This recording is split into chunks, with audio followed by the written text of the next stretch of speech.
안녕하십니까. 이어서 경남 소식입니다. 경남의 정치 지형에 큰 영향을 줄 오는 4월 국회의원 선거를 송현준 기자가 분석했습니다. 오는 4월 13일 치러질 제20대 국회의원 선거에서 경남 최대 격전지는 김해입니다. 김해율 김태우 의원이 총선 불출마를 선언했고 김맹곤 전 김해시장이 선거법 위반으로 시장직을 상실해 김해시장 재선거도 함께 치러지면서 공석이 된 두 자리를 놓고 치열한 다툼이 예상됩니다. 많은 후보자가 난립할 것으로 예상이 됩니다.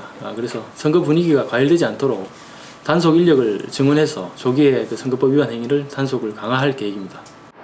또 인구 상한을 넘어 의석 한 석이 늘어날 것으로 보이는 양산도 여야의 접전이 예상되는 곳입니다. 여당인 새누리당은 후보 공천 방식이 어떻게 결정될지가 관심사입니다. 총선 이후 내년 대선까지 고려해야 하는 만큼 당내 개파 간의 공천 방식 갈등이 예상됩니다. 야권이 경남에서 힘을 발휘할 수 있을지도 주목받고 있습니다. 제1야당인 더불어민주당이 경남에서 몇 석을 가져갈 수 있을지, 또 독자 세력 구축에 나선 안철수 의원의 바람이 불 수 있을지도 관심사입니다. 진보 정치 세력을 규합해 새롭게 출범한 정의당이 경남에서 인지도 있는 후보를 낼 수 있을지도 관심을 끌고 있습니다.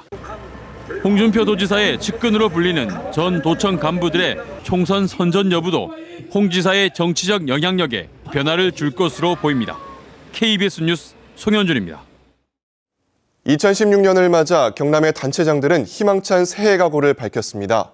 도지사와 교육감, 창원시장, 경남 30회의소 협회 회장의 새해 계획을 함께 보시겠습니다.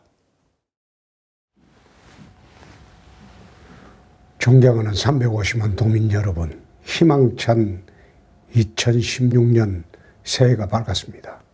채무제로 원년을 달성하고 경남 미래 50년을 위한 주요 사업들도 하나하나 실현시켜 나가도록 하겠습니다.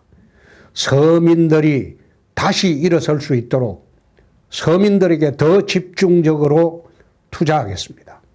감사합니다. 존경하는 도민 여러분, 그리고 사랑하는 교육가족 여러분, 제가 생각하는 교육의 본질은 교육 과정 운영에 있어서의 비본질적인 요소들을 제거해서 교사들이 아이들을 가르치고 보살피는 데 전념할 수 있도록 하는 일, 바로 그것이라고 생각합니다. 학교 급식 문제의 해결은 급식 재원의 안정적 확보에 있습니다. 이를 위해 학교 급식법 개정 청원에 최선을 다하겠습니다. 존경하는 시민 여러분, 안녕하십니까? 창원시장 안상수입니다. 올해는 첨단 관광산업 육성과 또 광역시 성격 운동에 더욱 집중하겠습니다. 그리고 시민 여러분과 문화예술을 통해서 더욱 소통하겠습니다. 무엇보다 덕으로서 시민을 섬기는 위정이덕을 깊이 새기고 여러분의 소중한 목소리에 귀를 기울이겠습니다. 새해 복 많이 받으십시오. 올 한해도 세계 경제가 어렵다고들 예상합니다만은 금모기 운동을 통해서 IMF를 극복한 우리 기업가 정신으로 올해 열심히 뛰겠습니다. 아울러 중, 소, 대기업과 서로 상생하고 어려운 이들과 함께하는 더불어 사는 우리 기업인들이 되도록 노력하겠습니다. 감사합니다. 수산물이 빵과 육포 같은 간편 가공식으로 개발되고 있습니다. 동해안 지역에서는 고부가 가치를 올릴 수 있는 수산물 가공 산업을 지원하고 관련 연구까지 돕고 있습니다. 보도에 김민아 기자입니다. 금형틀에 반죽을 넣어 적당한 온도로 구워내자 노릇한 색의 앙증맞은 빵이 나옵니다. 동해에서 잡힌 오징어를 그대로 갈아 빵 반죽과 섞어 구워낸 오징어빵입니다. 지역의 한 수산물 가공업체가 오징어를 이용해 간편 가공식을 개발해냈습니다. 인터넷에 보면 판매되고요. 그다음에 이제 구룡포에 이래 놀러 오셔가지고 이래 지나가시다가 보고도 사가 먹고 가고. 오징어뿐 아니라 보존 기간이 짧은 꽁치 과메기를 연중 먹을 수 있도록 육포 등으로 가공하는 방법도 연구되고 있습니다. 우뭇가사리 등 해초류를 이용한 간편식도 조만간 상품으로 나올 전망입니다.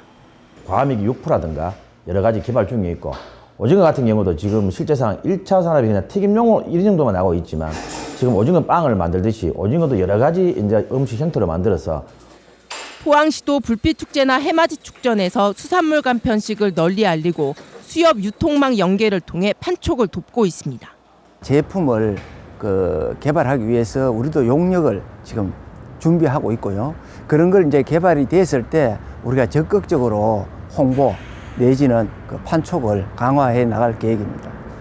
단순히 말리거나 소금에 절이는 1차 가공에서 벗어나 부가가치를 더 높이는 간편 가공식으로 수산물이 변신을 꾀하고 있습니다. KBS 뉴스 김민아입니다.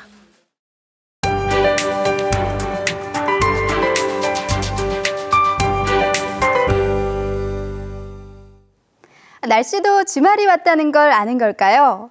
낮 기온 큰 폭으로 올라 포근하겠습니다. 내일까지 13도 안팎을 유지하겠고 대신 해가 지면 기온은 빠르게 내려가겠습니다. 일교차가 크게 벌어지는 점 염두에 두셔야겠습니다. 오늘은 상해 부근에 위치한 고기압의 가장자리에 들겠습니다. 가끔 구름이 끼겠지만 미세먼지 농도는 보통 수준을 유지하겠습니다. 오늘 아침과 낮 기온 모두 오름세를 보이고 있는데요. 창원 0도, 거제는 6도로 어제와 비교하면 2, 3도가량 높게 시작했습니다. 낮 기온도 예년 수준을 웃돌겠습니다. 김해 13도, 밀양은 11도로 예상됩니다. 서부 지역도 지금은 영하권을 가리키는 곳이 많습니다. 집 밖을 나선다면 옷차림 든든하게 하셔야겠고요. 오늘 밤부터 내일 새벽 사이 안개가 짙어질 것으로 예상됩니다. 교통안전에도 주의하시기 바랍니다. 바다의 물결은 먼바다를 중심으로 최고 2.5m로 조금 높게 일겠습니다. 요즘 대기가 무척 건조합니다. 다음 주 수요일 비가 내리기 전까지는 실내 습도 조절에도 신경 쓰셔야겠습니다. 기상정보였습니다. 경남경찰청이 최근 교통사망사고가 자주 발생해 이달 말까지 경보를 발령했습니다. 경찰은 새해 들뜬 분위기에 교통사망사고가 잇따르고 있다며 교통사망사고 경보를 내리고 단속과 홍보, 시설 확충을 통한 교통관리를 펼치기로 했습니다. 특히 전체 사망사고의 절반이 노인으로 노인 운전자 안전교육을 확대하고 음주운전과 무질서 단속을 강화하겠다고 밝혔습니다. 창원시가 지난해 지방세 1조 2천억 원을 거둬 전년도보다 1천억 원 이상 세수를 확대했습니다. 창원시는 그물망 세수 확충 대책을 추진해 지방세 징수는 늘고 체납은 줄었다고 밝혔습니다. 창원시는 지난해 1월부터 체납 징수 기동팀을 가동해 고액 체납자 형사고발과 가택수사 등 강도 높은 징수 활동을 펴왔습니다.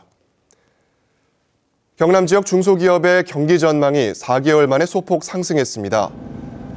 중소기업 중앙회 경남 지역본부가 이번 달 업황 전망 건강도 지수를 조사한 결과 지난달보다 3포인트 상승한 77.5로 나타나 지난해 9월 이후 4개월 만에 소폭 상승했습니다. 이는 수출 부진과 중국 경기 둔화 등 경제 불확실성 속에서도 신년에 대한 기대감 등으로 소폭 상승한 것으로 풀이됩니다. 중소기업들의 최대 경영애로는 내수 부진으로 44개월 연속 가장 높은 응답 비율을 기록했습니다. 한국항공우주산업 카이가 협력업체 임직원들이 1억 3천만 원을 모금해 경남 사회복지 공동모금회에 전달했습니다. 카이 임직원들은 점심시간에 운영하는 사내 나눔 카페 수익금 약 1,000만 원을 기부했고 협력업체 57곳도 기부금 5,500여만 원을 모아 전달했습니다. 이번에 맡긴 성금은 지역 소외계층 가구에 지원될 예정입니다. 민홍철 국회의원은 국토교통부가 추진하는 올해 도시재생사업 신규지구에 김해 원도심이 포함됐다고 밝혔습니다. 대상 지역은 김해 동상동과 회연동, 부원동으로 앞으로 5년 동안 200억 원을 투입해 낡고 불량한 주거 환경을 개선합니다. 또 상가 건물 증개축과 도시 재생 사업의 금융을 지원하고 용적률과 건폐율 등 건축 관련 규제도 탄력적으로 적용합니다. KBS 뉴스를 마칩니다. 고맙습니다.